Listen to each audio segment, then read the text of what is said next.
Hello guys, a very good evening to all of you. So guys, last class we had started with a new chapter called as accounting for share capital under the series of company accounts. So guys, in that we understood that in India there are various forms in which you can do business, such as sole proprietorship, partnership, LLP companies and so on.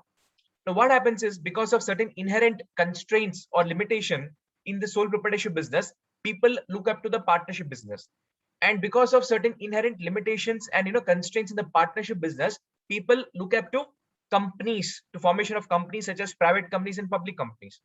Now what are the limitations, guys? I would focus on two primary limitations in the partnership which has been rectified in the companies. So basically, if I talk about liability, guys, in the partnership liability is unlimited, which means that if there is a debt in a business, to pay that debt we will utilize the assets of the business, and if the assets of the business is not sufficient, then without any hesitance we will look up to the private assets of the owner. So the private assets of the owner is being attacked for the debt of the business, so which is definitely a risky point from the investor's point of view. So people do not prefer partnership for that reason, and therefore people look up to companies. Second reason is, guys, in partnership the maximum number of owners that you can accumulate is only 50. So if there is a big business where you want more than 50 people as owners, then probably partnership is not an option for you guys. You have to look up to companies. This is the second reason. Obviously there are so many other reasons, and the third major reason, guys, which is not there in your syllabus, this is for general knowledge, I'm telling you for the first time today. The third reason why people look up to companies is, guys, because of tax. In partnership, guys, the tax percentage is 30 percentage, whereas in your uh, the so-called companies, the percentage is less than 30. It's less than 30. So that is another reason why people look up to companies. Now what is a company, guys? Company is basically an association or a group of people who come together with the motive of doing business. The same motive what was existing in the partnership, the same motive is here.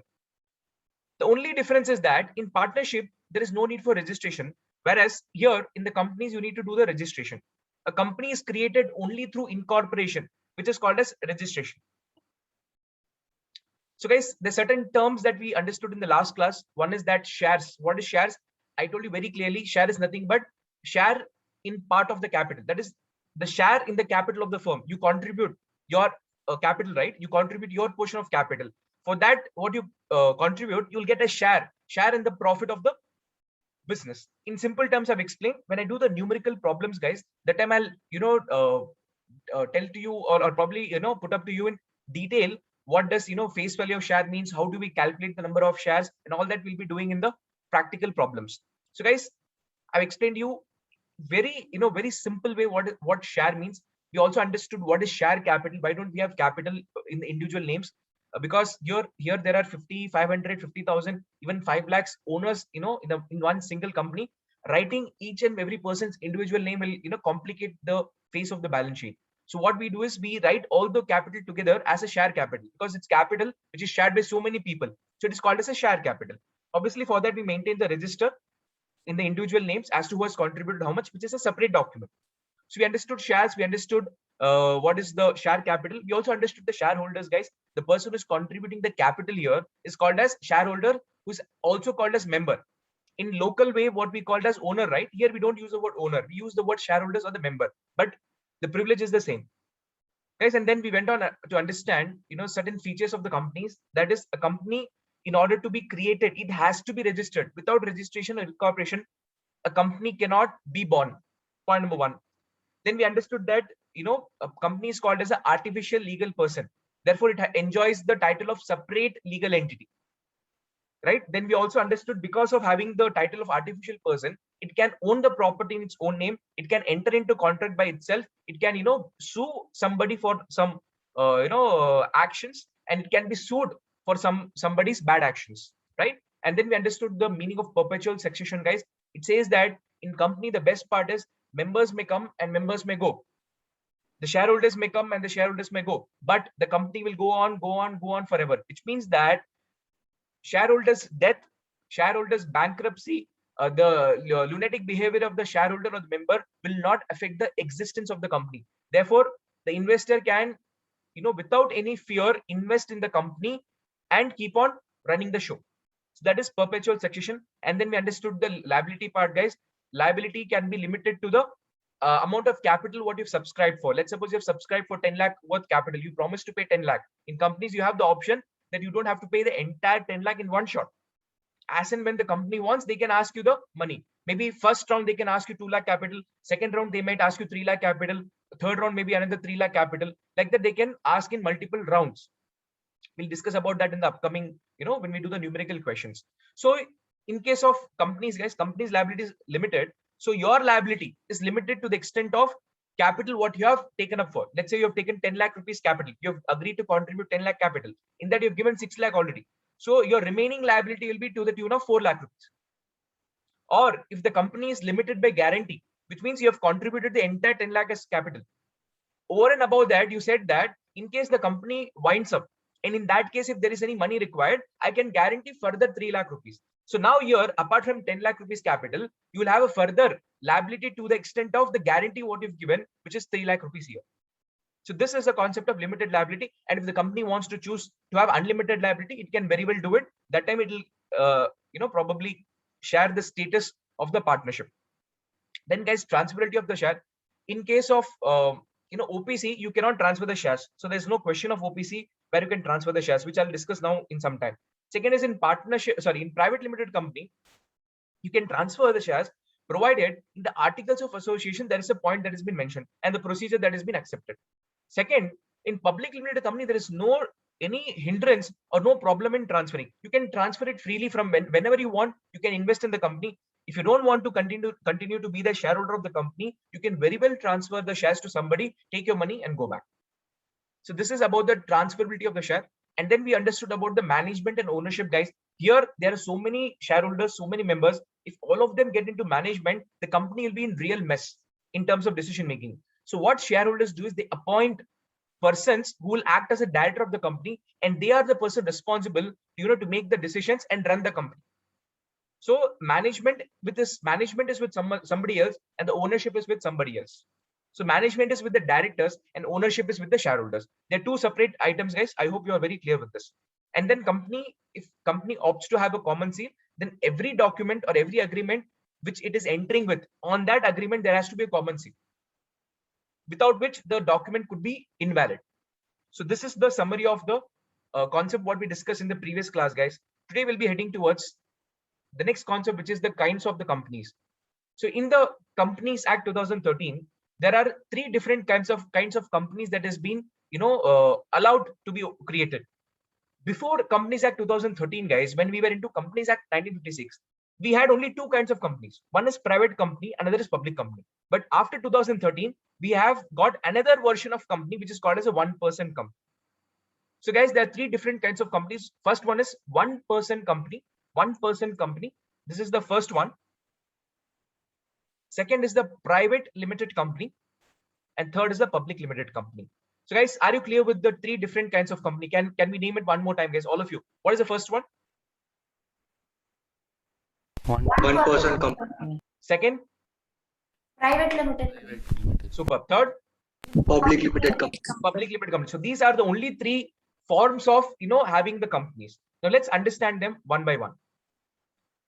Companies are of the following three kinds. Under the Companies Act 2013, there are three kinds of companies. One is one-person company, private company, and public company. In one-person company, what does one-person company mean?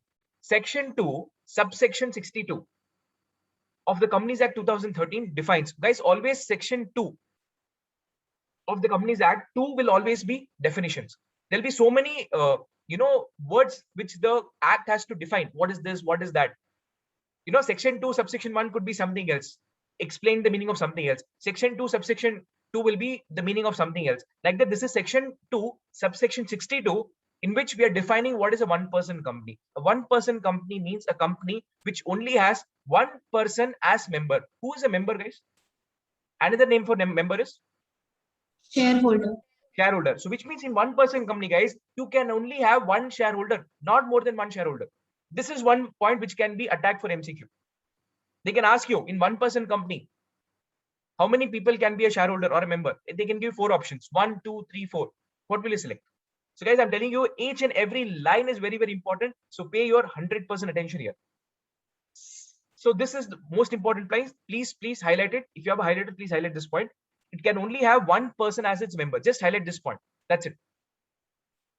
Next, Rule 3 of Companies Incorporation Rule 2014 prescribes. So basically, apart from Companies Act 2013, there are certain rule books, which is, ancillary to the main book.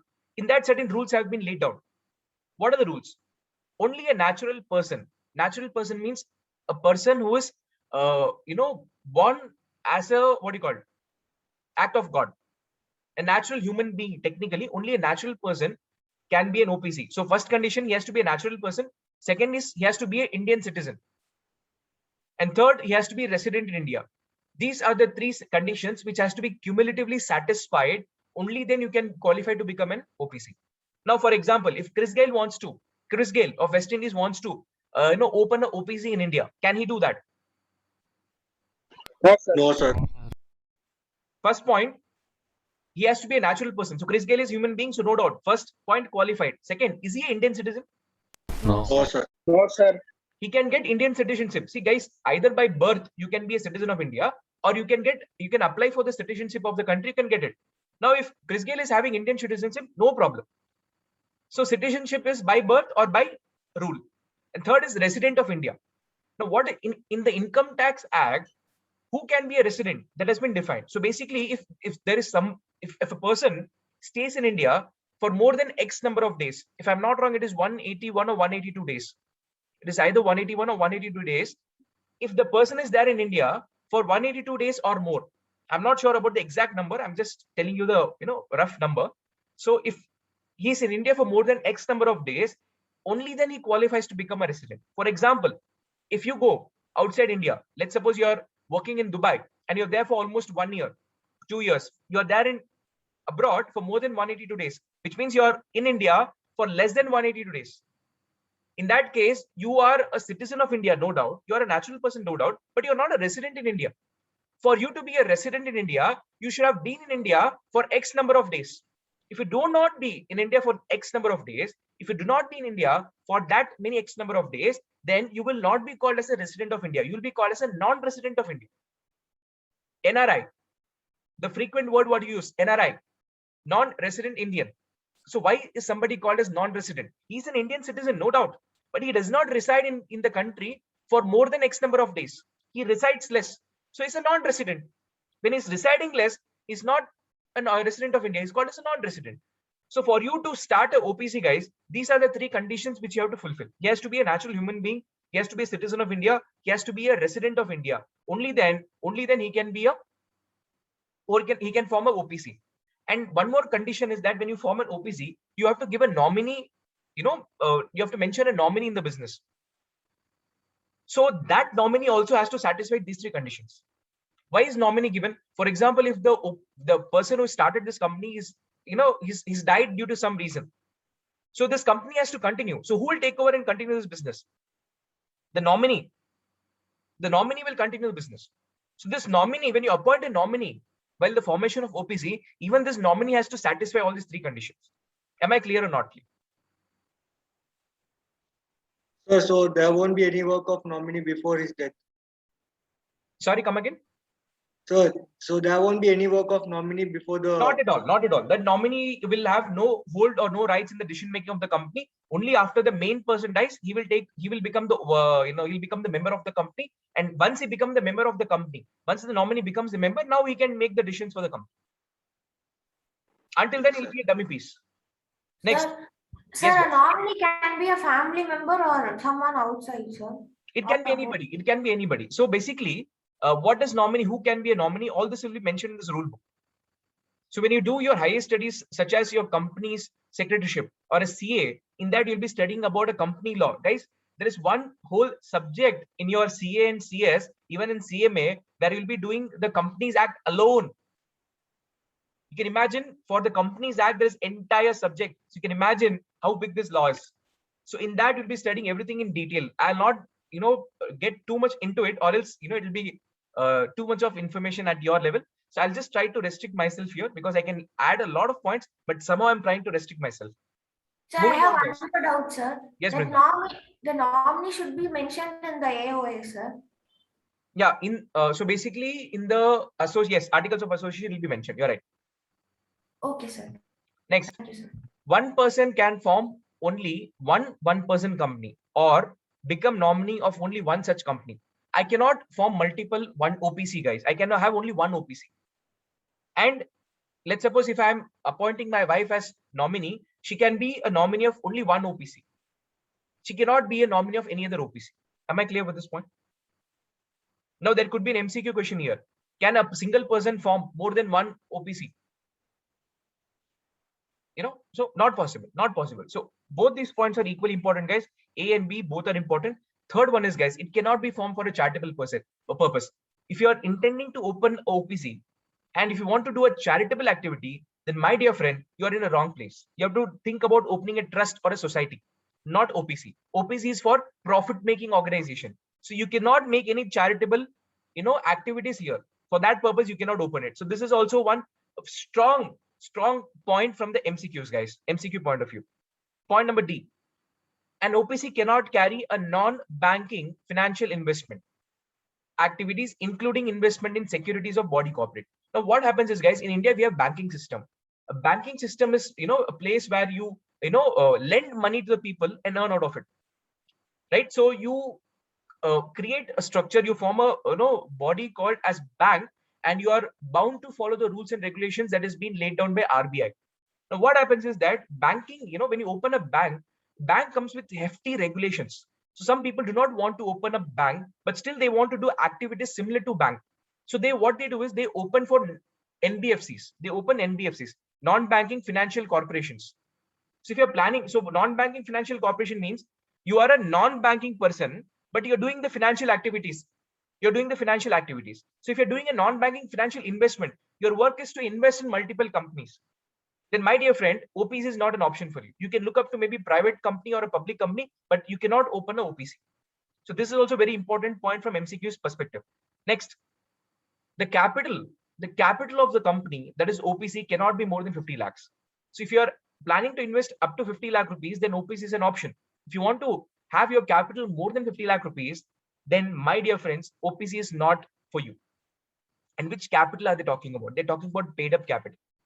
So we'll be discussing about what is authorized capital, what is, issue capital, what is paid up capital, what is unpaid capital. I'll be discussing everything in the upcoming, chapters, whatever we do.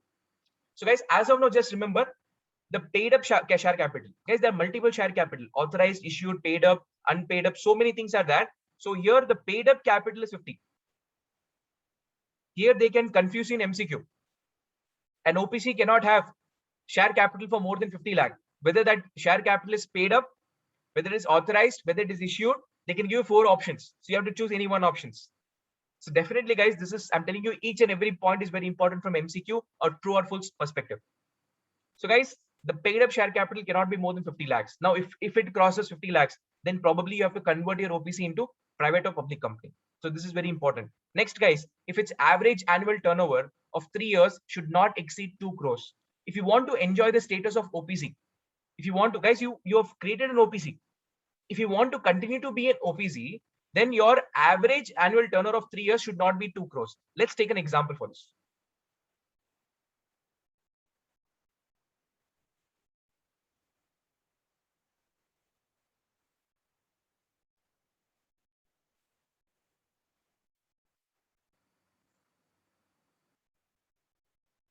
Guys, this is year 1, this is year 2, this is year 3. Year 1, you started with the OPC and your turnover is, guys, in that year 1 crore. And turnover of the second year is 2 crore. And turnover of third year is 3 crore. Now in the 4th year, guys, you have to decide whether you can continue to be an OPC or you have to convert your OPC into private company. So for that, you have to do one thing. 4th year, before 4th year, immediately preceding 3 years, that is, we are in current year. This is my current year. Immediately before the current year, take the 3 preceding years. So this is 1, 2, and 3. So do an average of these 3 years, guys. So how do I calculate average? 1 plus 2 plus 3 divided by 3. How much it is, guys? 6 by 3. So can I say 2 crore? So guys, you are up to 2 crores. So if the average annual turnover of the 3 years should not exceed 2 crores, which means up to 2 crores you can have. So now, guys, the average annual turnover of last 3 years is 2 crores. Average it is 2 crores. So in 4th year, can you continue to be OPC? Can you continue to be an OPC?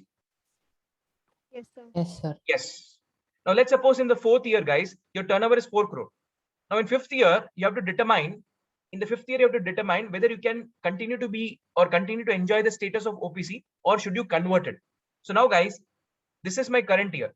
What is the 3 immediately preceding years?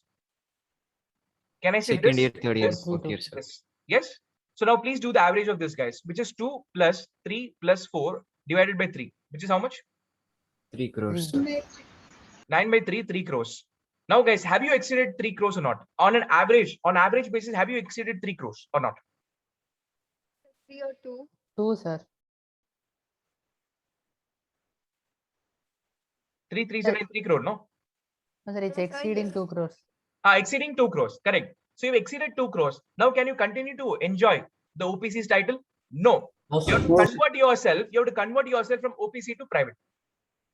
Are you able to follow? This point is not mentioned, but I'm telling you from my knowledge.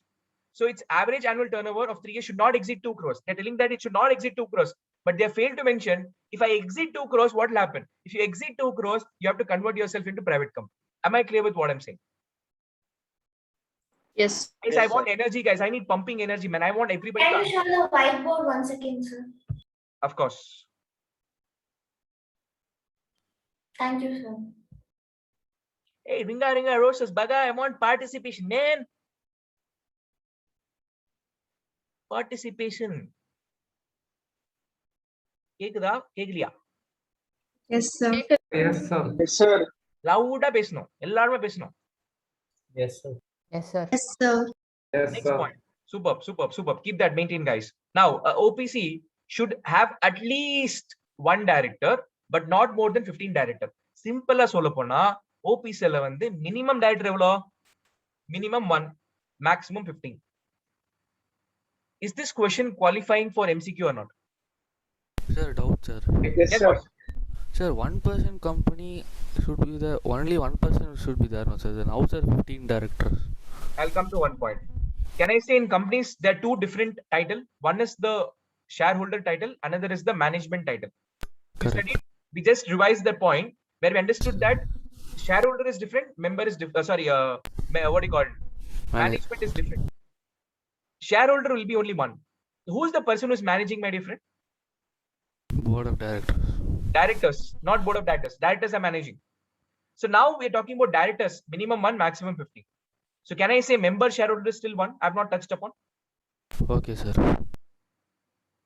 Guys, am I clear or not clear? Okay, sir. Now, guys, before heading But, towards private company, there is a difference which is given between private, public, and OPC. I'll just go through the OPC part. So in OPC, guys, OPC number of members, minimum and maximum number of members is 1. Member here means shareholders. And if I have to talk about directors, minimum is 1 and maximum is 15. So now are you clear with the 2 different points, guys? Shareholder is minimum 1, maximum 1. And director is minimum 1, maximum 15. Please note this point very clearly in your mind. Sir, Next I year. have a doubt, sir. Yes, Kana. Guys, Sir, I request before- one thing. Brinda, I request one thing, and everybody, when I'm taking a point, just allow me to take with the flow. Once I, finish, I'll give you a moment of time, to clarify your doubts. So that time you can talk, because sometimes if you ask in between, sometimes I miss the flow. That is the only reason I asked to, clarify doubts at the end. Brinda, is that okay if I finish this point and Yes, take it? sir. Yes, sir. I'll write it and I'll keep, sir. Okay, Kana, super. Thank you so much. Next, guys, in OPC, transfer of shares is not possible because who is holding the share here, guys? The person who's contributing the capital will hold the share. Who is contributing to the capital? Shareholder. Who is shareholder? The only one person. Guys, Purida, how do you get shares? By contributing capital. Who is contributing capital? Shareholder. Who is the shareholder? That one person who has started the company. No, that person is the owner. Only one person is allowed. So where is the question of transferring shares? To whom will you transfer? When number of members cannot be increased, when minimum and maximum number both are 1, to whom will you transfer your shares? Not possible. Transfer of shares is not possible in OPC. Prospectus, not applicable. Now, about this prospectus, I'll be discussing when I do the incorporation of the companies. and when we, demand money from the public. So that time I'll explain you what is meaning of prospectus. As of now, just understand that, when we form the company, sometimes we may go to the general public asking them or seeking money from them to be invested in the business. So when we go to the public and tell public, please invest money in my business. So why would anybody invest money in your business? So you will prepare a booklet. Where you will mention about the background of the company, who has created this company, who are the members, who are the shareholders, what is the motto of the company, why you need the money from the general public. With that money, what will you do? How are you planning to grow your business? How are you going to tackle your competition? A detailed analysis, will be mentioned in this document called as prospectus. The person who wants to invest in your company, that is the general public, will go through this. And if they like it, they'll invest in your company. So prospectus, in short, if I have to tell, it's like an invitation. It's an invitation given to general public to invest money in your business. The way we give marriage invitation card, no? Invite public in our marriage. The same way, this prospectus is given to general public and asking them to invite money in my business. So here, guys, you cannot take money from general public. Only a public limited company can take money from public. OPC and private limited company, both of them cannot take money from the public. Next is, guys, subscription of shares. Subscription means you're offering the shares. Like and let's suppose my wife has started a company. So we both are the promoters of the company who started the business. Now we want the share to be offered to the close relatives. If they take up the shares, that is called as subscription of shares. If they're interested to invest in my companies, it's like I offer them shares, they subscribe the shares and give the money to me. It's like, how do you subscribe for Netflix, Netflix and Amazon Prime, right? You pay the subscription. Like that, you're subscribing the shares here. There you're subscribing what? In Netflix and Amazon, what do you subscribe? Subscription to watch the videos. Here it is subscription for share of the profits. So here, guys, OPC, you cannot offer share to anybody, neither your close relative, nor to public. So there is no question of, shares being subscribed. What happens to private company and public company, I'll discuss later. So you cannot offer the shares to anybody in public. So subscription of shares is not possible in OPC. Next, articles of association. This is basically the rule book of the company, how the company should be run. If there is a problem in the company, how do you solve that problem? So everything is being detailedly mentioned in this articles of association. So here, guys, special articles of association are necessary. What is special articles of association? You'll understand in detail when you do your higher studies called CA Foundation, CS Foundation, CA Intermediate, CS Intermediate, and so on. Now I'm not going too much in deep. Number of directors you have studied, guys, in OPC minimum is 1, maximum is 50. Allotment of shares. Guys, once the people express their willingness to invest in your company, to buy the shares of your company, you will go ahead and allot the shares to them. Okay, so let's suppose X person has applied for 10,000 shares in your company. You are allotting 10,000 shares to him. So when you're not giving shares to the OPC, when you're not giving any shares of OPC to anybody, where is the question of allotment? When you cannot offer the shares to somebody, you cannot allot the shares to anybody. First step is offering the shares. Second step is accepting the share offer. Third is allotment. When shares itself cannot be offered, then where is the question of allotting the share? Are you able to follow? Allotment of share means seat pudigiru. You're blocking your seat for subscribing the shares. That is called as allotment. The company is giving the shares to you basically. Next is public deposit, guys. It cannot invite and accept deposits from public. Now from public, apart from capital, sometimes you take money as a loan from public. So OPC is prohibited to take money from the public. You cannot take public deposits. If you take it, you'll be violating the Companies Act and heavy penalty provisions will be applied on you. OPC cannot take money from general public, whether as a share capital or as a loan, you cannot do it. And very importantly, if you have registered as OPC, after the name, the word OPC is used as a part of the name. For example, Fortune's Fun Learning Academy, OPC. So only when you add OPC to the name, that's when public or the creditor or the banker will get to know that you are OPC. Or else how will you differentiate yourself between a sole proprietor and OPC? So whatever business name you have, after that, you have to add the word OPC. Very, very important. Point clear or not clear? Clear, sir. Yes, sir. Till whatever I discussed so far, any doubts? Celebrinda, you had a doubt.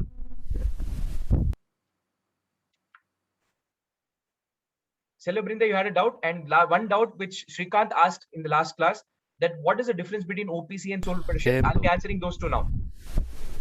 Sir, that is my doubt, sir. OPC sole proprietorship. See, Shrikant, remember, I never go, without answering any of my queries of my students. Okay, sir. Brinda, Sir, you told that in the last class you told that shareholders can be a director, sir. correct? So here in OPC, sir, can the same person be the both director and the? Very good question. Very good question. Now, what happens is, guys, we told you that in OPC, you're having two things. One is a shareholder, and another is, let's say, management. Basically, director. Here, shareholder minimum is 1, maximum is 1. And here, director is minimum 1, maximum is 15. So, this person who is a shareholder can be a director. Of course, he can be, because he is the person who started the company. He is the person who's invested the capital. So how can he not be a director? In fact, to be more precise, Brinda, he will go ahead to become the managing director of the company also. In any company, MD is the highest position. So he'll be managing director, and all the other directors, all the remaining 14 directors will be a director who is below the level of MD. So very well, a shareholder can go ahead and become a director. Guys, a shareholder can become a director, but all directors cannot become a shareholders. I repeat this point. All shareholders, whether it is OPC, private company or a public company, shareholders can opt to become a director. But all directors need not necessarily should have the, shareholding. Brinda, I hope I've answered your query. Sir, yes, sir. Sir, and one more thing, sir. Yeah. Can OPC have a branches, sir? Yeah, there is no restrictions. You can have branch, but all branch should be named after only one company, which is whatever the name you are doing. No, it should be representing with that name only. Yes, sir. Thank you, sir. Now, the question that has been asked by Shrikant in the last class is, guys, what is the difference between OPC and sole proprietorship? To be very precise, guys, in sole proprietorship also there is only one owner, and OPC also there is one owner. When both are enjoying the status of only one owner, then why would anybody go ahead to form an OPC? First and the foremost point which I want to emphasize here, guys, in sole proprietorship, again, the liability is unlimited. Whereas in OPC, you have a status where you can enjoy the limited liability. So now, guys, having given this option, which company which do you want to start? Do you want to start with OPC or do you want to start with sole proprietorship? Now, How is limited liability in OPC? OPC is limited liability. Companies have the status of limited liability. Okay, sir. That is what company says. No, Companies Act says that your liability under your Companies Act, whether any company you are, OPC, private or public, it is limited to the capital that you are undertaken, and is limited to the guarantee what you're giving at the time of winding up. Am I clear with this or not? So one angle is the liability angle, guys. Second angle, so just because because of the liability is limited or unlimited, based on that, people should not decide upon whether they should go with sole proprietorship or OPC. There are so many other factors also that you have to look into. You have to look into the perspective of the taxability. Sole proprietorship is is taxed as per the income tax slab, and OPC here it is a flat tax. If I'm not wrong, it's somewhere around 25%. So you have to keep in the mind the concept of taxability. You also need to keep in the mind the concept of compliance, guys. In sole proprietorship, as such, there is no compliance that needs to be followed. Whereas in OPC, there are certain compliances you have to do. For example, once in every 6 months, you have to have a board meeting. You have to form certain files to the ROC. So there is certain compliances which is there in OPC, and those compliances can cost you annually 10,000 rupees minimum. Whereas in sole proprietorship, there is no such requirement. So there's so many factors, guys, upon which you have to decide whether you want to go with sole proprietorship or OPC. And one more factor is, guys, registration. In sole proprietorship, there's no need to be registered, but OPC needs to be registered. So registration is another perspective. Perpetual succession, guys, perpetual succession. Sole proprietorship, owner dies, business finish, khatam, khalas. Whereas in OPC, the nominee can continue with the business, same business he can continue. So you get the benefit of perpetual succession here. So there's so many ifs and buts which you have to keep in mind before you decide to go for sole proprietorship concern or OPC. So you can't have answered your query. Sir, which is better, sir? Well, that is the $1 billion question, not to be answered here. because Oh that my God. again depends. It's again depends on various factors in what kind of business you're doing, what is the risk associated. There's so many factors. So after considering those factors, only you should decide. It's too early for you to understand all that. Sir, now practically, which is more prevalent, that too concern, sir. See, it's again a choice. If somebody is willing to, comply the rules and regulations, they don't mind complying it, they don't mind paying for the compliances, then OPC is an option, good option. But why people don't go for OPC is that you have to, keep on filing this return, that return, if you do something wrong. Because in sole proprietorship, guys, if I want to take loan from somebody, it is very easy. Whereas here, I cannot take money so easily. So there's a lot of rules and regulations, there's a lot of restrictions. So it depends on person to person, what comfortability they have. Based on that, they'll choose. I cannot say that this is right or this is wrong, or this is good or this is bad. Depending on the complexity of each and every individual of them, depending on the benefit what you can derive from both of them, you have to decide what is good for you. So it is completely a business call, and business to business, it will depend on whether they want to go with OPC or a sole proprietorship. My point of view can differ from your point of view. Yes, sir. I hope I've answered your query, Shrikant. Sir, can you repeat the tax point alone, sir? So tax, basically what happens is that there is a slab. For example, you and I, if both of us want to individually be taxed, so there is individual slab rate. For example, up to 2.5 lakh, there is no tax. From 2.5 lakh to 5 lakh rupees, if your income is falling in that category, then probably it is 5%. Beyond 5 lakh, there is different rate. Beyond 10 lakh, there is a different rate. So basically for individual people, there is slab. Whereas for partnership, it is flat 30. And for companies, it is flat 25. And again, if you are enjoying the status of a startup company, then again, your rates may come down. So it again depends here and there. So that is something you learn in your CA intermediate, CS intermediate, and CMA intermediate. Okay, sir. Very interesting. I'm telling you guys, income tax is very, very interesting topic. So, but not too much into that, I'll go. So coming back, guys, we have done with the very good understanding of OPC. Every point what we have discussed is very, very important from MCQ and true and false or fill in the blanks point of view. So please do not ignore it. Now, guys, let's head towards the next concept, which is private company. What does a private company means? A private company is one which has a minimum paid up share capital as may be prescribed and by its articles, as may be prescribed by the companies. If you look at this star mark is here. The companies are required to have minimum paid up capital at present, wide notification 29th May 2015. So if you want to become a private limited company, then you need to have minimum paid up capital. What is paid up capital? I'll be discussing in the upcoming classes. So for you to become a private limited company, the first category is that this much is the minimum number of paid up capital or the capital that you have to invest in the company. Second, guys, it restricts the right to transfer of its share. We have discussed this point. Once you start a private company, once you have a shares in that company, you cannot transfer it freely, just like the public limited company. You can transfer it. That is the word, they've used the word restrict. They've not denied the transfer. It is restricted to the right. They're restricting the right. So the right will be mentioned in articles of association. If articles of association says, how do we transfer? What is the mode of transfer? Whether to transfer or not, depending on that, it is restricted. So they're not denying the fact that no, you cannot transfer. Like that, they're not saying no to it. They're telling that you can transfer, but yes, there is certain restrictions that you have to follow. So are we clear with this first point, guys? Are we clear with this first point? Yes, sir. Sir, can you say the paid up share capital, sir? Paid up share capital will be discussing in upcoming class. There is a separate concept I have to discuss. I cannot discuss it now because it will not make sense. Nikhil says, sir, can you give some examples of OPCs? Nikhil, there's no as such any example. Like we have Reliance Limited is a public company or some other company is a private company. I cannot give you examples of OPC. You can understand one thing, that if you want to start any business, like for example, if I'm doing Fortunes Fund Learning Academy, I can very well be registered as an OPC, though I'm not an OPC. Had I been OPC, I would have mentioned Fortunes Fund Learning Academy OPC.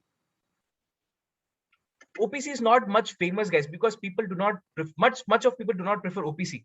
Though I had one of my client who was OPC, he had registered his company as an OPC, but again, I don't see that much benefit as an OPC, guys, to be very precise.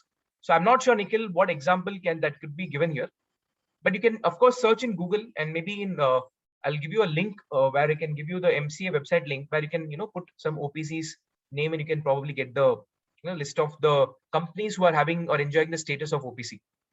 Sir, I have a doubt. எப்பா இவ்வளவு doubt எல்லாம் கேட்டுட்டு இருந்தீங்க நான் எப்போ chapter முடிக்கிறது இப்போ கிடையாது டவுட் எண்ட்ல தான். Okay. Now guys, if you're clear with this point, I'll go forward. Clear, sir. Yes, You sir. can note down your doubts. I'll definitely take up your doubts, but not now. Once I give the time slot in between. Okay, sir. Nice. Next.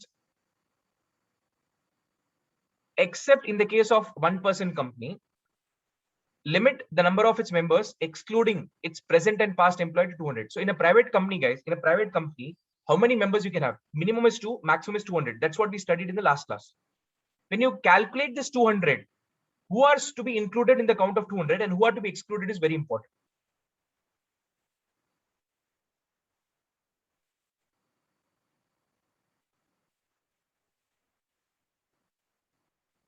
Now guys, let's suppose promoters, the person who started the company is called as a promoter. Let's say there are 3 promoters. So 3 shareholders. Then there are, other people, to whom we have issued the shares of the company. Let's suppose that we have given, I'll call it as a outsider. Let's suppose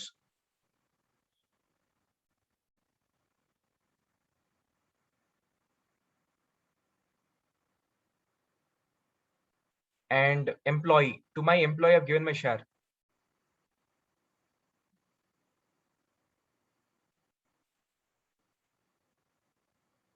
Now, please tell me, guys, is this company allowed to take any further shareholders? If yes, how much? My question is, guys, promoters, that is the initial person who has formed the company, are 3 people. So there are 3 shareholders, and you gave the shares of the company to the outsiders, which is 195. So there are 195 shareholders who are outside the company, and there are 2 employees currently present in the company. Now, please tell me, if I want to take up further outside shareholders, how many more outside shareholders I can allow to take? 5. Please, sir. Can you Everybody. repeat, sir? Kana, my simple question is that if I want to take up further outsider, if I want to take further outsider as a shareholder of my company, so how much more outside shareholders I can employ or how much outside shareholders can I allow in the private company now? Yes, this is the status. There are 3 shareholders who are promoters, 195 outsiders, and 2 employees. 2 more, sir. 2, sir. 2, sir. No, sir.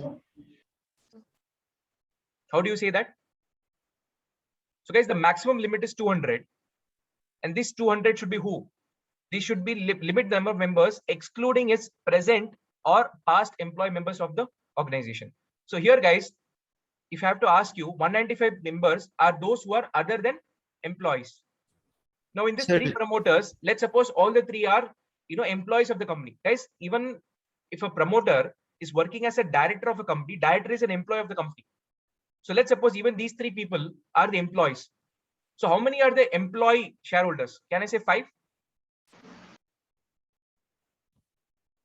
5 employee shareholders, yes or no? Yes, sir. Yes, sir. Yes. So this 200 is, guys, these 200 are non-employee shareholders. These 2 should be non-employee shareholders, which means what? 195 is the non-employee shareholder. So I can further appoint 5 more shareholders. I can furthermore appoint 5 shareholders without any restrictions. Are you able to understand what I'm discussing? Sir, Sir. I have a doubt, sir. Yes, Bala Sarvesh. Sir, what if those 3 promoters are non-employees, sir? Generally, they are employees. If they're non-employees, they'll come in this category. Sir, so how we can say generally they are employees, sir? Because generally, Many promoters who cases are they starting, they will be the either managing directors or the executive directors of the company, and by default they are working for the company, right? Because company is different from the owners, so they are working in the capacity of the employees. So, so if we can say like there are 10 directors, sir, and in the 10 directors, 5 are shareholders, sir. Okay, So those 5 will be coming under employee or not non-employee it shareholders. can be sir? anything. If they are working for the company, within the company, then they're employee shareholders. If they are not working, they've just invested the money and they're ideally sitting, then they're non-employed. Okay, sir. Guys, now are you clear?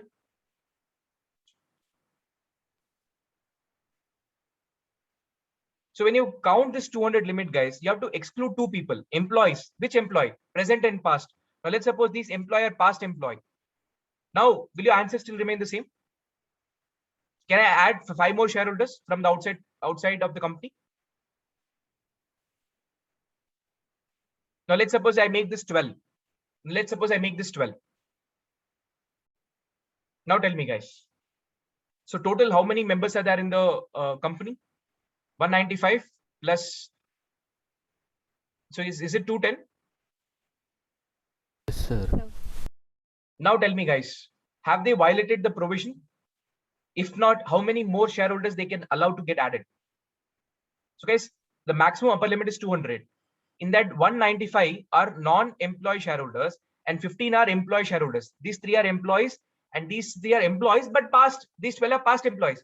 So law says that employee should be excluded from the count, whether they are present employee or past employee. I will not differentiate. Past employee means what? The person who was, when he was in the company working as an employee, that time he got a share. After he left the company, but still he is holding the share of the company.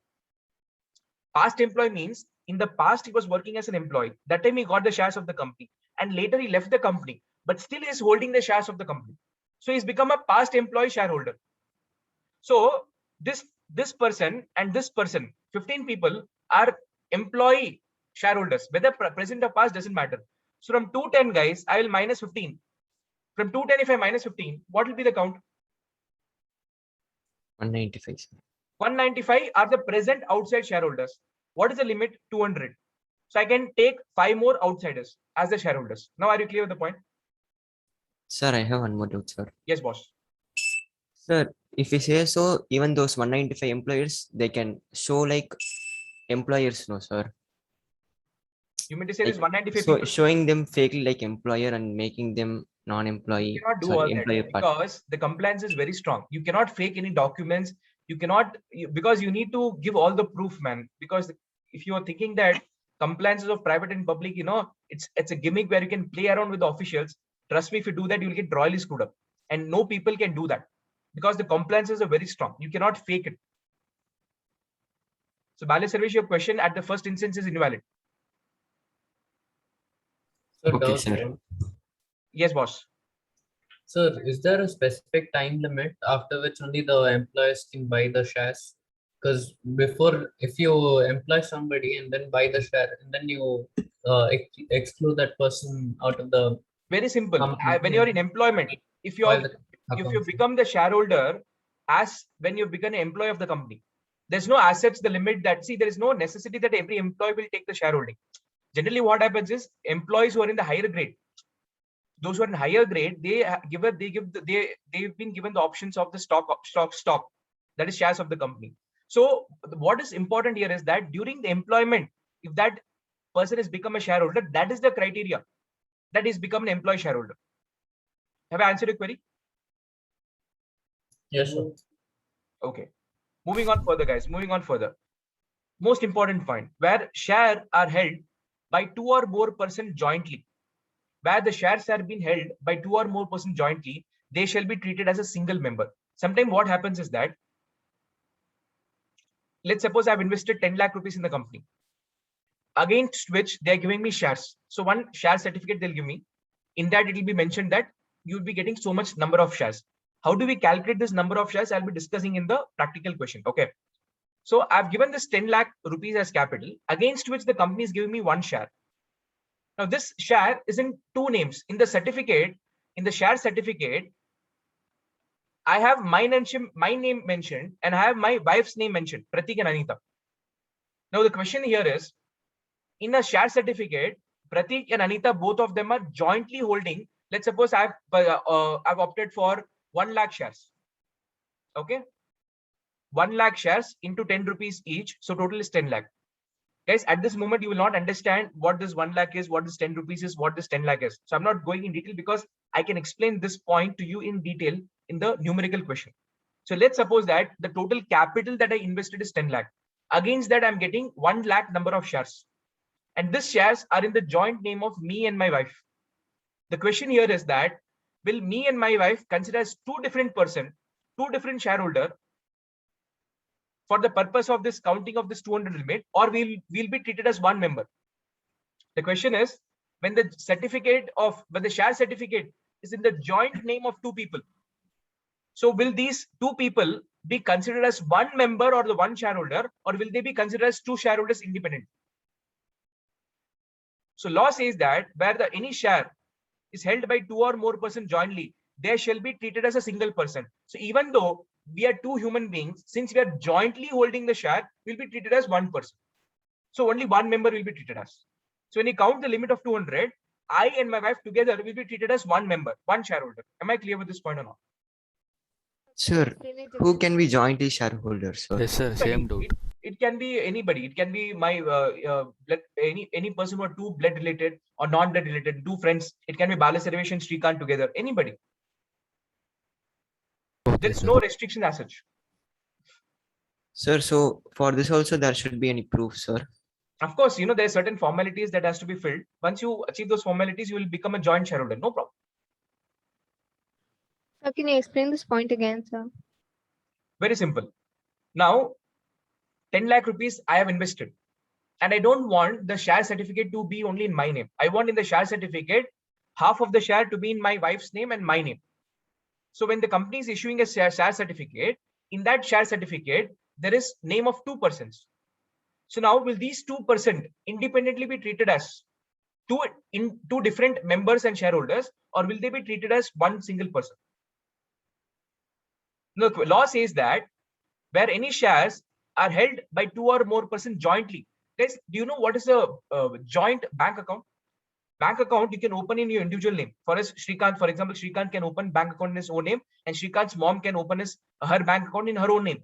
So two different bank accounts. But sometimes if Shrikant mom wants Shrikant's account to be jointly linked with her, so they can open a joint bank account where both Shrikant and his mother, both of them together, can operate the account.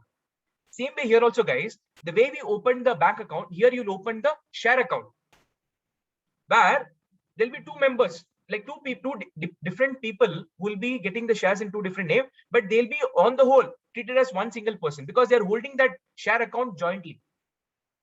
They're holding the demat account jointly. So where shares are held by two or more persons jointly, they shall be treated as single person. So since here in this case, me and my wife, both of them are holding the shares jointly, we will not be treated as two different persons, two different members or two different shareholders. We will be treated as one shareholder. And therefore, when you count this limit of 200, we will be treated as only one shareholder, not two shareholders. I hope now I'm clear with this, Siddhi. Yes, sir. Moving on further. Third point in the private company is that you are prohibited. You are not restricted, prohibited. Restriction is different. Prohibition means you are not allowed to invite public to subscribe for the securities of the company. Prohibit means no. No invitation to public to subscribe. Subscribe what? Capital. You cannot ask for capital from the general public for any security. Security here means share. You cannot tell that general public, please come, invest in my company, invest in my capital, and in return, I'll give you share. You cannot do that in private companies. You can give to the near and dear ones, but you cannot call a random general public. I know Shrikant. I'll say, Shrikant, I have a company. I'm doing pretty well in my company. If you invest on long-term basis, you will make good money. So I and Shrikant, we know each other. For me, he's not a general public. He is, investing in the company with the whole concept of knowing what this company is doing. He's not a general public to me. So Shrikant can become the investor of this company. He can take part in the share capital of the company. But let's suppose I don't even know Shrikant. I'm not, offering this specifically to Shrikant. Rather, I'm offering it to general public. Some Tom, Dick, and Harry is coming and investing in my company. That is not allowed. If you know any specific person, if you're giving the share to that person specifically, specification is allowed. But you cannot give it openly to somebody saying that, I have this company, please come and invest in my company and I'll give you shares. Invitation to general public is not allowed. Any random person not allowed. If you have any specific known person, you can do it. So in private company, you cannot take money from the general public. In the private limited company, you cannot take the money from general public. Am I clear or not clear? Very important point. Very, very important point. Sir, I have a doubt. Yes, boss. Sir, if I know you, sir, and I know somebody, and that somebody doesn't know you, so what will happen? That doesn't matter. When you're offering the shares, are you offering to a specific person or general public? That is what is important. What will happen in this case, sir? You know me, and you know one more person. You are the Ah. company, right? Sir, that one more person doesn't know you, sir. In this, whose company? Okay. Srikanth, you're offering the shares. Let's say your company. Okay. You're offering the shares to me and to one more person. Let's suppose Bala Sarvesh. I don't know. Pratik sir does not know Bala Sarvesh. Doesn't matter. The person who's offering the share, do you know Bala Sarvesh? Are you giving this shares offered to specific person? Then this is not a public offer. This is a normal Oh. offer, and very well you can do it. Not a problem. Sir, is there a number limitation like that? It can be offered. No limitation as to numbers. Okay, Bindas. sir. Sir, I have one more doubt, sir. Nah. Sir, you know Srikanth and me, sir, Okay. but I don't know Srikanth, sir. Okay. So can we be jointly? What is Start- important is when shareholders, sir. Srikanth is offering the share to Bala Sarvesh. Srikanth doesn't know Bala Sarvesh, but is he specifically giving this invitation to Bala Sarvesh? You don't know. Without knowing, how can Srikanth give you? Sir, If it is no, a sir. general public, if it is general public, then see what happens is that if I'm giving something to a specific person, I may not personally, Srikanth may not personally know Bala Sarvesh, but maybe Pratik has introduced Bala Sarvesh to Srikanth, and Srikanth's company is giving a straight offer to Bala Sarvesh directly. Then it is allowed. Bala Sarvesh is not guys. When I mean general public means what? I'm giving an offer that I need 15 lakh rupees. Any Tom, Dick, and Harry can come and invest in my company. If that kind of offer, if I'm giving, that is not allowed. That's what I'm saying. Sir, Sir. but it will happen. Okay.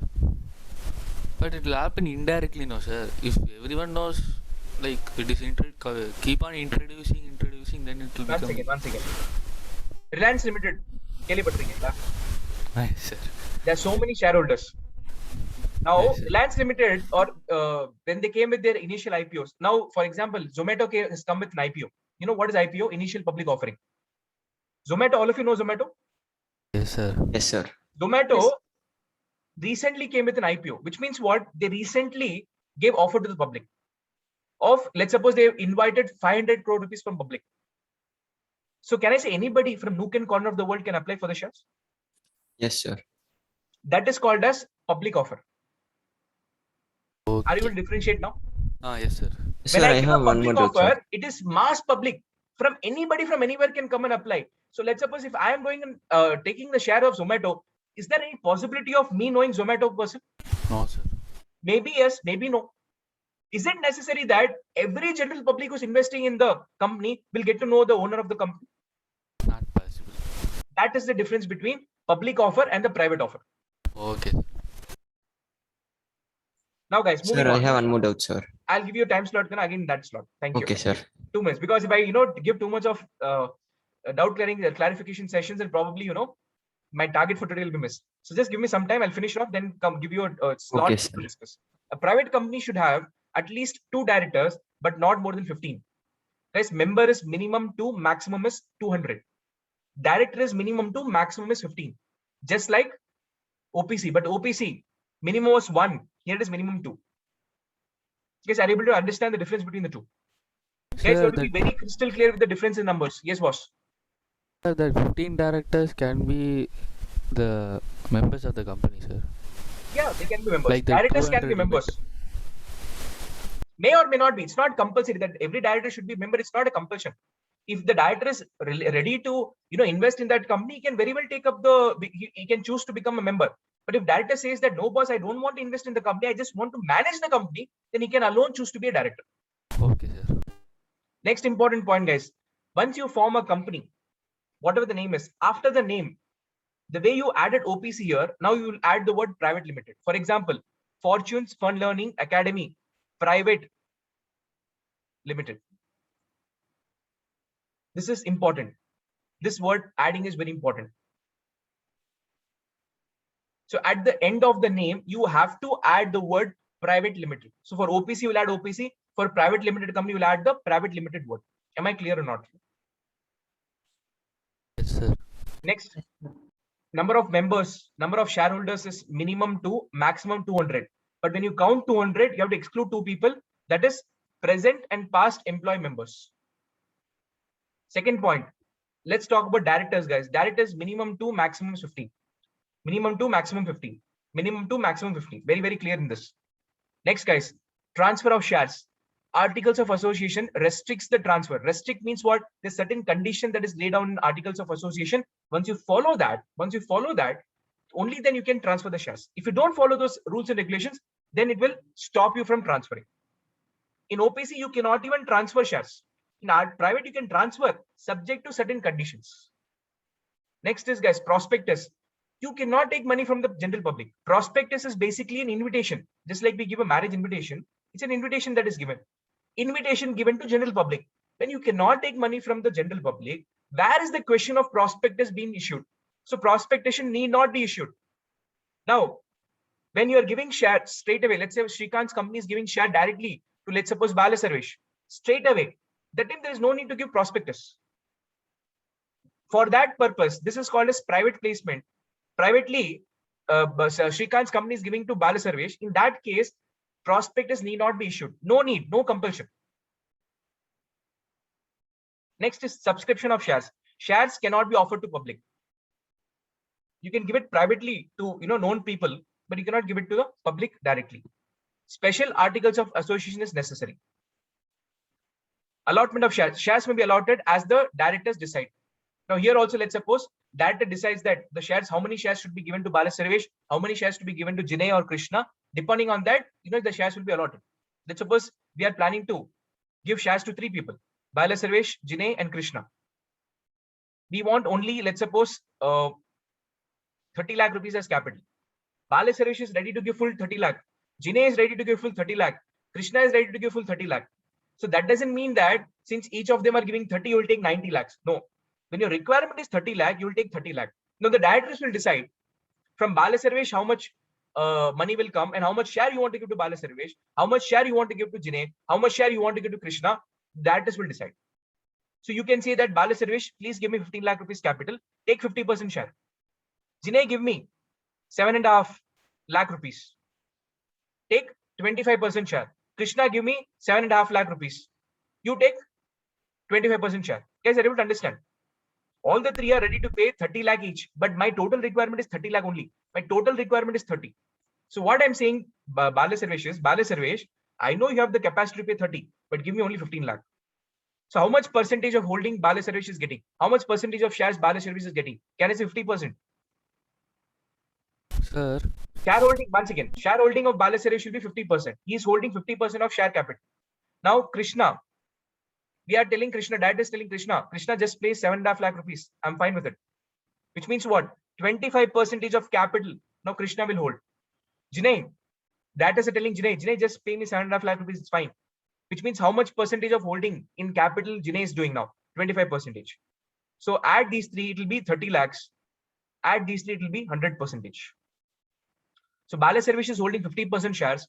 Krishna is holding 25% shares. Jinay is holding 25% shares. Yes, Shrikant.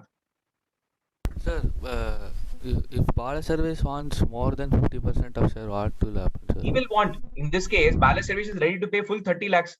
He wants full 100%, no? But director decided, no, I'm not giving full 100% because I promised Krishna and Jinay also. So directors are deciding, okay, Bala Sarvesh, I'll give you so much, Krishna so much, and Jinay so much. That is why Bala Sarvesh wants to give full 30 lakh, full 100% share. It's director who is saying that, no, I'll give you only less share. So director is the person who will decide. There will be conflict, no, sir. Why conflict? The person, I am the director of the company. I will decide how much share I'll take from you. How much capital I'll take from you and how much share I'll give it to you. I will decide. Why should there be a conflict? You would have expected more. That People can have expectation, pa. Adukku solli director la ukand unga expectation la satisfy pandrukku. Okay, sir. Correct thana? Okay, sir. Correct, sir. Next, public deposit. It cannot invite and accept deposits from public. Neither you can take share capital from public, neither can you take deposits from public. If you take that, you will have to face a lot of consequences. A private limited company is prohibited, not allowed to invite or accept deposit from public. Neither you can give invitation. And some people, without giving invitation, will take deposit. I can neither invite it nor accept any deposit. Crystal clear. And last but not the least, the word private limited has to be attached at the end of the name. So with this, we sum up our discussion on the private limited, guys. Any specific queries here, please? I can see only few people are actively participating, but others are keeping silent. So can I assume that all of you have gone in the sleep mode? Hi, people. Good evening. Good morning. Wake up, wake up, wake up. Good morning. No, sir. Oh, No, all of your sir. life. Sorry. So, well, now this calls for a break, guys. So can we take a quick break of 5 minutes, come back and continue with public limited company? Yes, sir. Yes, sir. Doubt, sir. See, I can see a lot of excitement when given break. Show this excitement during class, my dear friends. Yes, doubt my baga. I'll come back after the break and clarify your doubt, my baga. Okay. Take a break, guys. Take a break. So, guys, welcome back from the break. So now, guys, having understood what is OPC and what is private limited company, now let's understand the beauty of the public limited company. Now, this is very interesting. It can at times piss off when you read this, 3 lines in one shot. You might feel, what are they trying to say? But trust me, guys, I'll explain, with complete sheer easiness. It says that a public company is a company which is not a private company. Very easy to understand. Adavadhu, in company, there is 3 options. Either you can be OPC or a private company or a public company. So a public company is a company which is neither a private company nor a OPC. So any company which is neither OPC nor private company is a public company. So first point is very easy. Yes or no? Yes, sir. Yes, sir. Second point, public company is a company which has a minimum paid up capital as may be prescribed by Companies Act. The star mark means that Companies Act 2013 specifies that if you want to or if you intend to start a public limited company, this many number of capital is minimum to be invested in the company. Adu neenga meet pannada, you are a public limited company. This is also very easy to understand. Yes or no? And these 3 conditions are cumulative, guys. These 3 conditions are cumulative, which means A plus B plus C. In the 3 condition cumulative satisfy pannada, you are a public company. So first is, for you to be a public company, you should not be a private company. Second, you should have minimum paid up capital of so much. And means plus. After satisfying these 2 criteria, there is third criteria, which says that a public company is a company which is a private company, being subsidiary of a company which is not a private company. Now this is where Sir, people cannot back. understand. I know. When I did this for myself, when I was a student back 10 years ago, when I also read this third line, I gone completely mad. I went completely mad. Look at the language. Here they're telling that a public company is a company which is not a private company. Now they're telling that a public company is a company which is a private company, being a subsidiary of a company which is not a private company. Wow. I think, guys, you should take a moment to appreciate the way the language has been framed by the lawmakers. Now let's understand this very clearly. When I'm here, nothing to fear.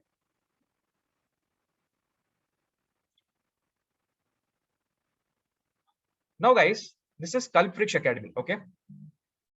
You know what is Kalprix Academy?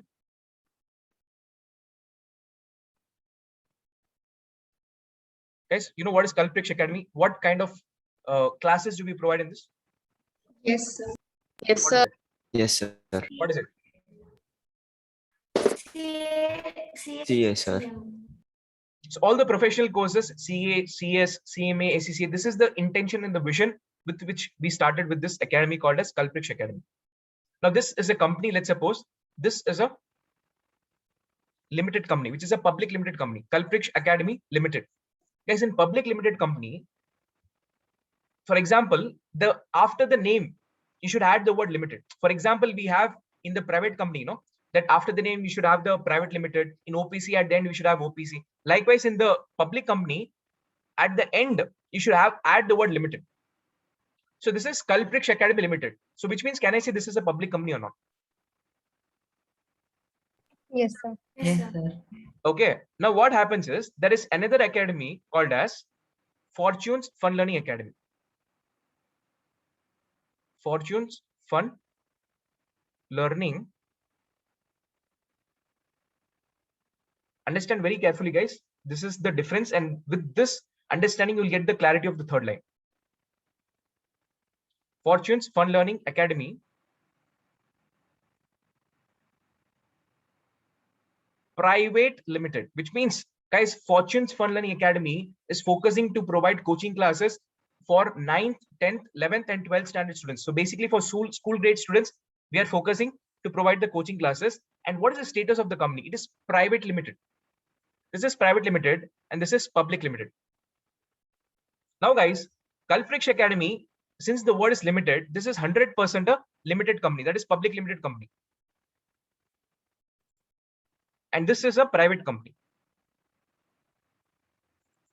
Now guys, what happens is that when Fortunes Fund Learning Academy was started, there was a requirement of, let's suppose there's a requirement of 50 lakh rupees. 50 lakh rupees, or rather, let's suppose 100 lakh rupees. There was a requirement of 100 lakh rupees. Now, when I went towards many investors to seek money, what happened is not many people were interested because it's a new company. So what we did is this Kalpriksh Academy had invested, let's suppose 51 lakh rupees. And the remaining people, let's suppose the students itself of this company and few other people have invested around 49 lakhs remaining. Now guys, this 51 lakh means, can I say, this is 100 lakh rupees is the total share capital. Do you agree with me? This is the balance sheet of Fortunes Fund Learning Academy. 100 lakh rupees is the total share capital. Do you agree? Yes, sir. In that 51 lakh rupees is invested by whom? Who has given the money?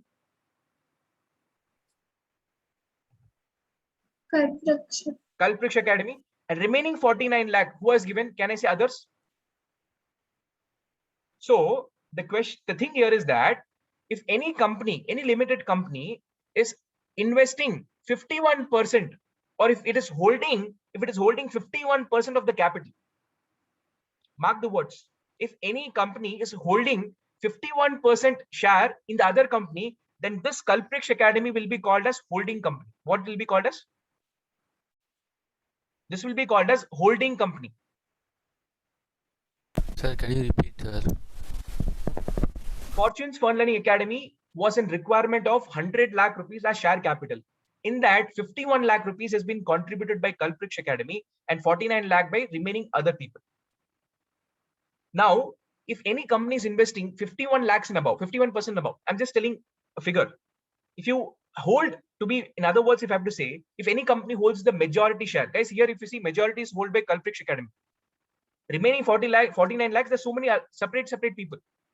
So now when this academy is holding the major share, guys, 51% of the shareholding is with 51% of the share capital is contributed by Kalpriksh Academy. Where? In Fortune. In Fortune, 51% of the capital is contributed by Kalpriksh Academy. So when the major share, more than 50%, that is 51%, if it is invested by Kalpriksh Academy, then what is Kalpriksh called as? Kalpriksh is called as holding company. If Kalpriksh is called as holding company, the holding company where they're investing the money, that will be called as subsidiary company. So when do you call somebody as a subsidiary company? When there is a company who's investing in my company, and this company, will be called as subsidiary company, where the holding company is investing 51% or more. In other words, somebody will be called as holding company. Somebody or some company can be called as holding company if they're investing 51% of capital or more. There are so many other requirements. There are so many other ways where you can get the status of holding company. But here I'm taking the example of share capital. So if Kalpriksh Academy is holding 51% and above, then Kalpriksh Academy becomes the holding company. It becomes the holding. Kalpriksh is holding Fortune now because major capital is contributed by Kalpriksh. So who is holding Fortune? Fortune has been held by. Fortune is held by. So let's suppose this is Fortune. Fortune is held by whom? Held by Kalpriksh Academy. So Kalpriksh Academy is called as a holding company, and this Fortunes Fund Learning Academy, which is a private company, is called as a subsidiary company. Now, are you clear with what is holding and what is subsidiary? Sir, please tell subsidiary, sir. அதாவது ஹோல்டிங்க்கு கீழே வருது subsidiary. Okay, sir. அதாவது managing director is the top. அதுக்கு கீழே வந்து பல director வருவாங்க. Executive director, புரியுதா? அப்புறம் வந்து what is it called as so many various names of directors are there. So MD தானே பெருசு. அதே மாதிரி ஹோல்டிங் கம்பெனி யாரு? அந்த கம்பெனில இருக்கிற தலைவா. So holding company கீழ வருது subsidiary company. புரியுதா? Yes, sir. So guys, are you clear who is holding and who is subsidiary now? Sir, yes, sir. Now, I have a doubt, sir. Can I ask after the class? yeah, after the class. Now guys, Fortune's Fund Learning Academy, it is private limited. So what will you say? Sir, it is private limited. So it will do all the compliances of a private limited company. But wait. Now, if this private limited company is a subsidiary of a public limited company, guys, again I repeat, if this private company is a subsidiary of a public limited company, then this private limited company, despite being private limited company, it will have the status of public limited company only. திருப்பி சொல்றேன், இந்த private company தமிழ்ல சொல்றேன், இந்த private company வந்து by name it can be a private limited company. அப்போ என்ன, private limited company என்னென்ன compliances இருக்கோ அதான் பண்ணுவோம். Normally if you have the status of private limited company, there is certain limited compliance which you do. In public limited company, compliance is more, private is less. So just because the name is private limited company, you will say, sir, this will enjoy the status of private. But what you have to also look into is that who is the holding company of this private company? The holding company of this private company is a public limited company. Therefore, this, despite being a private limited company, it cannot enjoy the status and benefit of private limited company. It has to do all the compliances equal to public limited company. Now let's understand this word. A public company is a company which is a private company, a public company. This private company will be treated as a public company. A public company is a company which is a private company, which means this private company will be treated as public company. Then who is this private company? This private company being the subsidiary. This private company, despite being a private company, you're telling that this is a public company. அப்போ இந்த private யார்ப்பா? இந்த private வந்து it is a subsidiary of a company. It is a subsidiary. This private company is Fortune's Fund Learning Academy. This is a subsidiary of a company which is not a private company. This FFLA is a subsidiary of a company. Which company? Culprich Academy. And Culprich Academy is a not private company because Culprich Academy is a public limited company.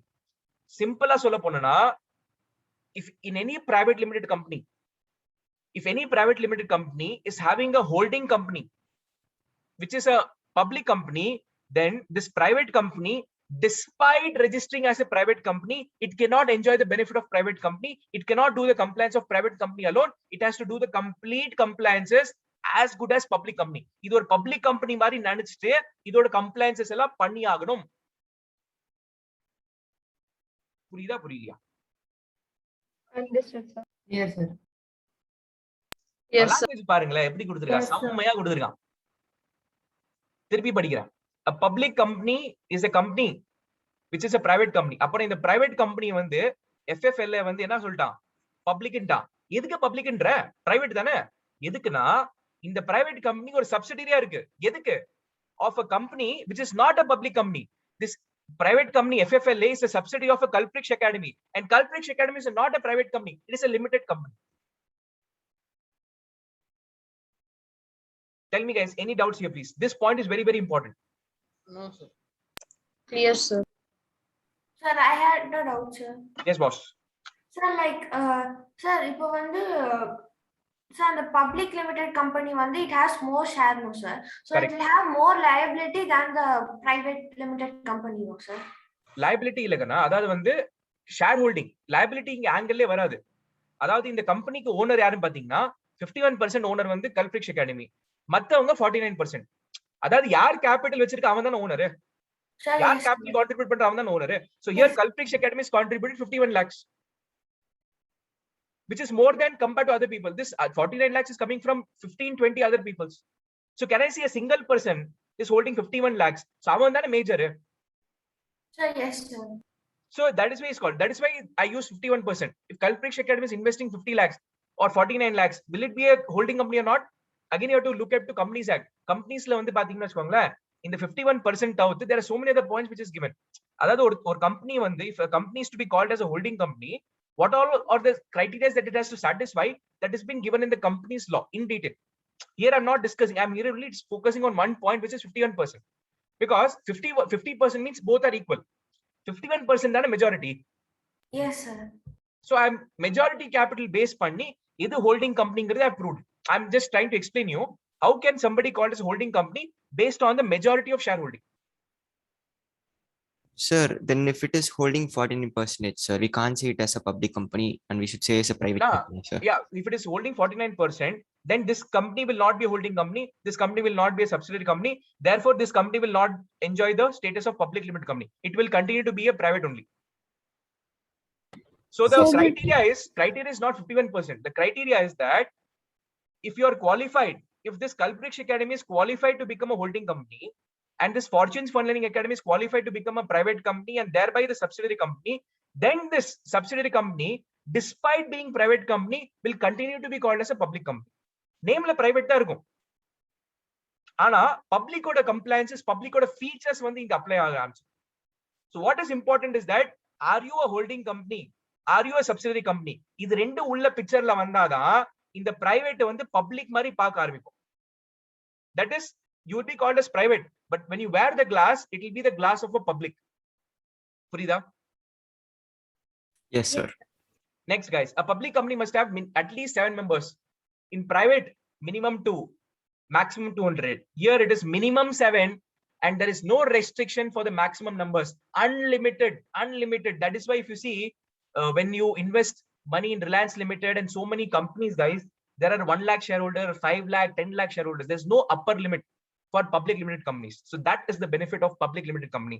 A public limited company should have at least 3 directors, minimum 3 directors, maximum 15. If you see whether it is OPC, private or public, everywhere maximum director is 15. Minimum 3, maximum 15. The name of the public company ends with the word limited, A public company can raise its capital by issue of shares to the public. Now, public limited company has got the option to invite the money from the general public. The general public can invest the money. That is why it is called as public limited company. Any Tom, Dick and Harry, any random person can invest in my company. So a public company can raise capital by issue of shares to the public, general public for subscription. Okay, not okay? Yes, sir. Yes, sir. Yes, sir. Yes, sir. A company that is a private or public company may be a limited liability company. So now this 3 is from liability point of view. A private company or a public company can either be a limited liability company or unlimited liability company or company limited by guarantee. So we have to understand the 3 things. What do you mean by limited liability company or company limited by shares? A company having the liability of its members limited by the memorandum to the amount, if any, on the unpaid shares respectively held by them, is termed as company limited by shares. Simple as solla ponana, let's suppose Bala Sarvesh is subscribed for shares. He is willing to pay 10 lakh rupees. Now what did company do is, company said that Bala Sarvesh, I will not take the entire 10 lakh rupees capital in the beginning itself. I will take in 3 installments, 3 stages. 3 times are eduthupen. Initially I'll take 5 lakh, then I'll take 2 lakh, then I'll take 3 lakh. Now Bala Sarvesh has contributed 5 lakh already, and he's contributed 2 lakh already. So how much capital is contributed so far? 7 lakhs. 7 lakhs, sir. Pending amount, pending capital, which he has to give, because guys, Bala Sarvesh is agreed. He has applied for 10 lakh shares, 10 lakh worth of shares. So he's agreed to pay this 3 lakh. Now, let's suppose that after these 2 initial investment, the company is about to wind up. And the assets of the company is not sufficient to pay the liabilities. Guys, after these 2 stages of money collection, the company is in the position to wind up now. So when you wind up, you have to dispose all the assets. Whatever money you recover by disposing the assets, you will pay to your liability holders. Now, let's suppose the assets are not sufficient to pay the liability holders. In that case, company can go to Bala Sarvesh and demand the 3 lakh rupees. His shares will be limited to the shares that he has subscribed. A company having the liability of its member limited, if the company is a limited company, by the memorandum of account, if any unpaid, to the extent of the capital that is unpaid, to that extent company can collect money from Bala Sarvesh. So company can go ahead and collect this 3 lakh rupees. Why? Because Bala Sarvesh voluntarily was ready to give this 10 lakh. It is the company who decided to collect the money later. So Bala Sarvesh was ready to give, no? So Bala Sarvesh should not have any problem then and no problem now also. Now after beyond 3 lakh, can company collect money from Bala Sarvesh? Not possible. Can company attack the private assets of Bala Sarvesh? Not possible. That is the concept of limited liability. Okay, not. Limited liability company is also known as company limited by the shares, which means what? Your liability is restricted or limited to the extent of the share capital what you have agreed to take up. Okay, not okay. Okay, sir. Okay, sir. இதெல்லாம் கொஞ்சம், you might feel this is little complicated. That's why I've explained in simple terms.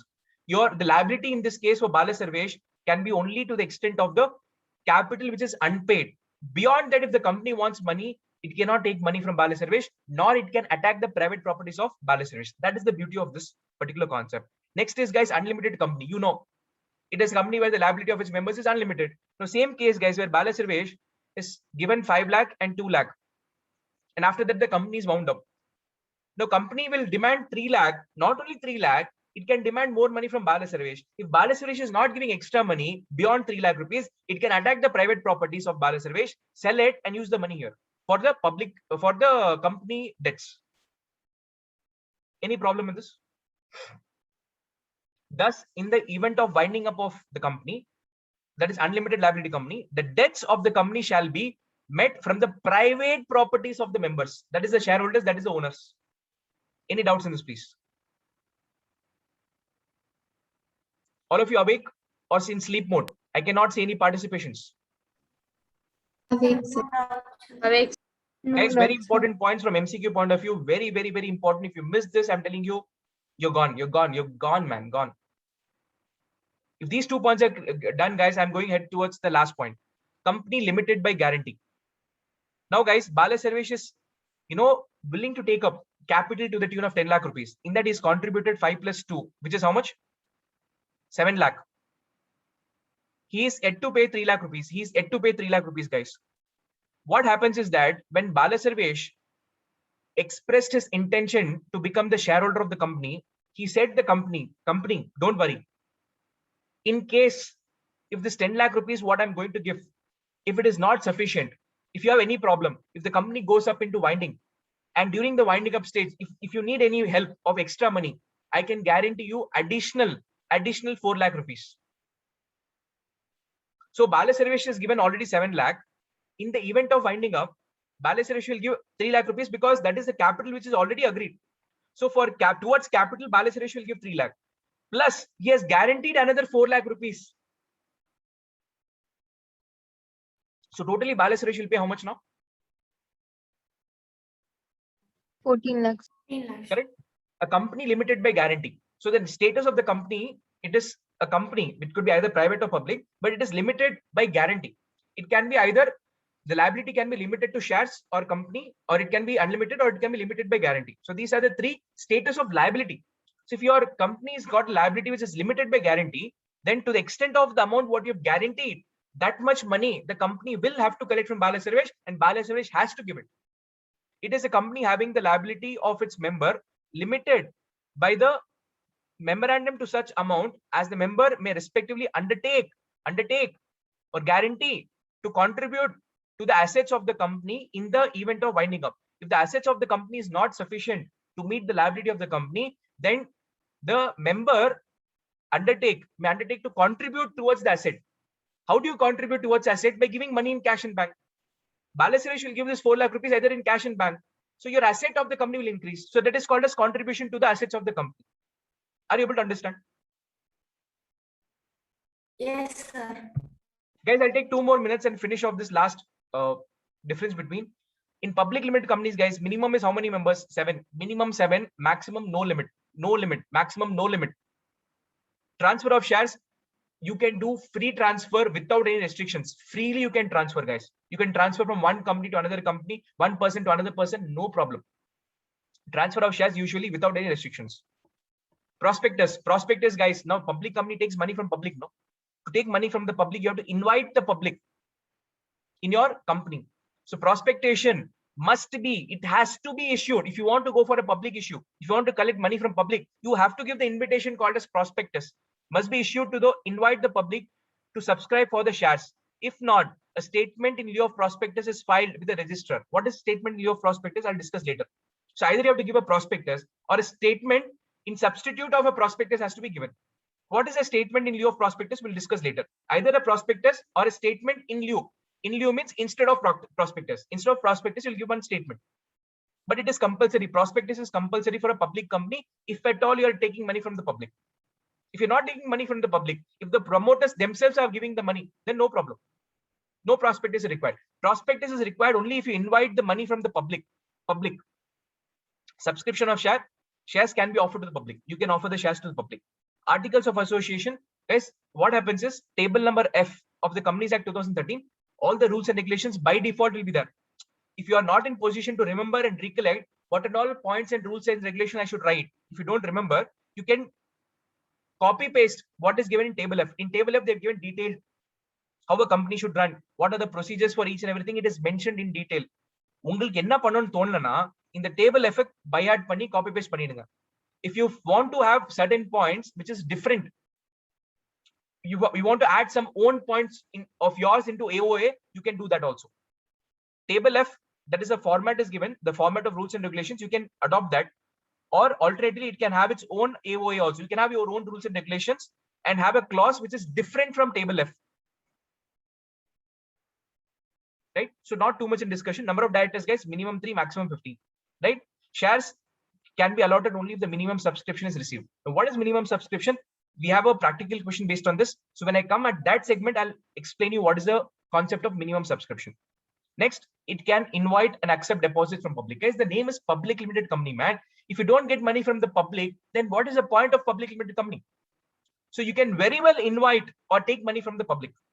Public, you can take from public, you can take capital also. From public, you can take deposits also. Capital is different, deposit is different. Please bear this in your mind. And at the end, guys, the word limited is attached to the word. For example, Kalprix Academy Limited. So limited means it is a public limited company. Fortunes Fund Learning Academy Private Limited, which means it's a private company. So for OPC, at the end, you have to use the word OPC. For private company, you have to use the word private limited. And for the public company, you have to use the word limited. So with this, guys, we come to end of different kinds of companies.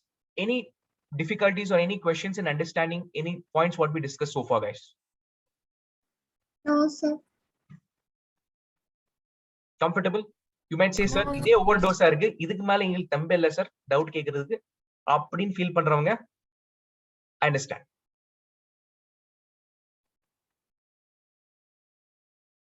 Tell me, guys, okay or not okay? Okay, sir. So guys, that's all from my end for this video. Guys, all those who are watching this channel, please do subscribe this channel. And if you like this video, please share this to maximum people and give your feedbacks on the comment sections so that it encourages to, give more and more videos of such sort. So guys, see you all in the next video. Until then, bye-bye. See you. Take care.